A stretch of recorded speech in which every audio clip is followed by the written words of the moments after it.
शमशान में जब महर्षि दधीची के मांस पिंड का दाह संस्कार हो रहा था, तो उनकी पत्नी अपने पति का वियोग सहन नहीं कर पाई और पास में ही स्थित विशाल पीपल वृक्ष के कोटर में 3 वर्ष के बालक को रख स्वयं चिता में बैठकर सती हो गईं। इस प्रकार महर्षि दधीची और उनकी पत्नी का बलिदान हो गया। किंतु पीपल के कोटर में रखा बालक भूख प्यास से तड़प तड़प कर चिल्लाने लगा। जब कोई वस्तु नहीं मिली तो कोटर में गिरे पीपल के गोंदों यानी उसके फल को खाकर बड़ा होने लगा। कालांतर में पीपल के पत्तों और फलों को खाकर बालक का जीवन येन केन प्रकारेण सुरक्षित रहा।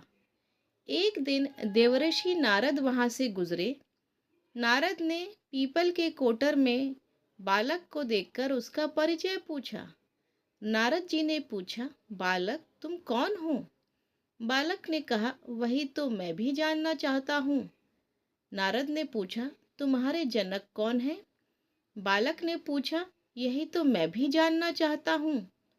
तब नारद ने ध्यान से देखा, फिर आश्चर्यचकित होकर बताया कि हे बालक, तुम महान दानी महर्षि दधीची के पुत्र हो।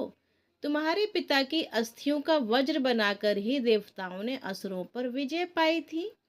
नारद ने बताया कि तुम्हारे पिता दधीची की मृत्यु मात्र 31 वर्ष की अवस्था में हो गई थी।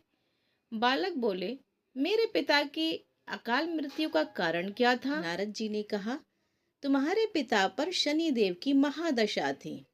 बालक ने कहा, मेरे ऊपर आई विपत्ति का कारण क्या था? नारद जी ने फिर कहा, शनि देव की महादशा। इतना बताकर देवऋषि नारद ने पीपल के पत्तों और गोदों को खाकर जीने वाले बालक का नाम पिपलाद रखा और उसे दीक्षित किया। नारद जी के जाने के बाद बालक विपलाद ने नारद के बताए अनुसार ब्रह्मा जी की घोर तपस्या कर उन्हें प्रसन्न किया। ब्रह्मा जी ने जब बालक पिपलाद से वर मांगने को कहा तो पिपलाद ने अपनी दृष्टि मात्र से किसी भी वस्तु को जलाने की शक्ति मांगी। ब्रह्मा जी ने यह वरदान उनको दे दिया। ब्रह्मा जी से वरदान मिलने पर सर्वप्रथम पिपलाद ने शनि देव का आह्वान कर उन्हें अपने सम्मुख प्रस्तुत किया और सामने पाकर आंखें खोलकर भस्म करना शुरू कर दिया। शनि देव सशरीर जलने लगे। ब्रह्मांड में कोलाहल मच गया। सूर्यपुत्र शनि की रक्षा में सारे देव विफल हो गए। सूर्य भी अपनी आंखों के सामने अपने पुत्र को जलता हुआ देखकर ब्रह्मा जी से बचाने हेतु विनय करने लगे। अंततः ब्रह्मा जी स्वयं पिपलाद के सम्मुख पधारे और शनि देव जी को छोड़ने की बात कही, किंतु पिपलाद तैयार नहीं हुए।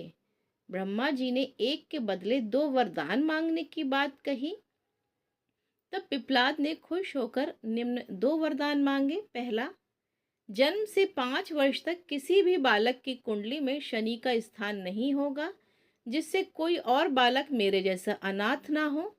और दूसरा, मुझ अनाथ को शरण पीपल वृक्ष ने दी है, अतः जो भी व्यक्ति सूर्योदय के पूर्व पीपल वृक्ष पर जल चढ़ाएगा उस पर शनि की महादशा का असर नहीं होगा। ब्रह्मा जी ने तथास्तु कहकर वरदान दिया।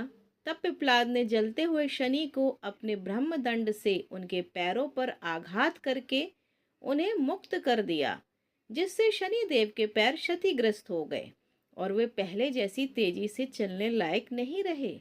अतः तभी से शनि शनैश्चरति या शनैश्चरा अर्थात जो धीरे चलता है वही शनिश्चर है कहलाए, और शनि आग में जलने के कारण काली काया वाले अंग भंग रूप में हो गए।